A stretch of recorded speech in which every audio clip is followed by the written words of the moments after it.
उत्तर प्रदेश में अतीक अहमद, खान मुबारक, मुन्ना बजरंगी और मुख्तार अंसारी जैसे कुख्यात अपराधियों का सफाया हुआ तो कहा गया कि सूबे में माफिया राज का अंत हो चुका है। यहाँ संगठित अपराध और उसे चलाने वाले माफियाओं के परिवार का वर्चस्व भी नेस्तनाबूद कर दिया गया है, लेकिन वास्तव में ऐसा लगता नहीं है। राज्य के बड़े गैंगस्टर भले ही मिट्टी में मिला दिए गए, लेकिन उनके गैंग को संभालने वाली उनकी बीवियां यूपी पुलिस के लिए सिरदर्द बनी हुई हैं। इनके कई नाम तो ऐसे हैं जिनके बारे में लोग कम जानते हैं, लेकिन उनके काले कारनामों की फहरिस्त बहुत लंबी है। इन लेडी डॉन के अपने हाथों से भले ही एक भी कत्ल ना हुआ हो, लेकिन साजिश रचने, हत्यारों को पनाह देने और पैसे की उगाही में इनका बराबर का हाथ रहा है। इनके गुनाहों की गिनती जब शुरू होती है तब समझ में आता है कि कई मायनों में ये अपने सरपरस्तों से भी आगे हैं।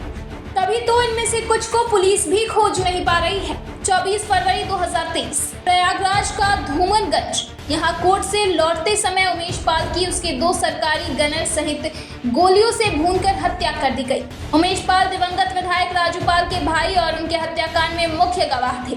इस वारदात में शामिल अतीक अहमद के बेटे असद और शूटर मोहम्मद गुलाम को पुलिस एनकाउंटर में मार गिराया था। पिछले साल प्रयागराज में ही अतीक अहमद और अशरफ को पुलिस कस्टडी में 3 लड़कों ने गोली मार दी थी। इस हत्याकांड में अतीक अहमद की पत्नी शाइस्ता परवीन भी शामिल थी। उन पर हत्याकांड के साजिश में शामिल होने, शूटरों को पनाह देने और इस वारदात के लिए फंडिंग करने का आरोप है। पुलिस इस मामले में उसकी तलाश कर रही है। उसके सिर पर 50,000 रुपए का इनाम घोषित कर रखा है, लेकिन वो अतीक से सबसे खास शूटर गुड्डू बमबाज के साथ फरार है। कुछ लोग कहते हैं कि वो नेपाल के रास्ते दुबई चली गई हैं, तो कुछ का कहना है कि वो यूपी में ही है। अतीक अहमद के भाई अशरफ की पत्नी ज़ैनब फातिमा भी उमेश पाल हत्याकांड की साजिश में शामिल थी। उसकी बहन आयशा नूरी ने इस वारदात के बाद मेरठ स्थित अपने घर पर असद और गुड्डू को पनाह दी थी।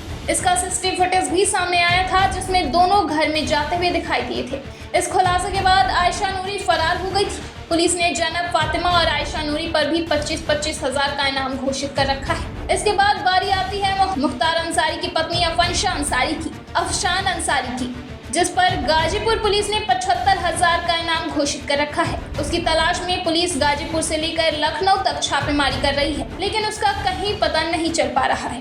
पुलिस को लगा कि मुख्तार अंसारी की मौत के बाद अफशान पति का आखिरी बार चेहरा देखने जरूर आएगी, लेकिन वो नहीं पहुंची।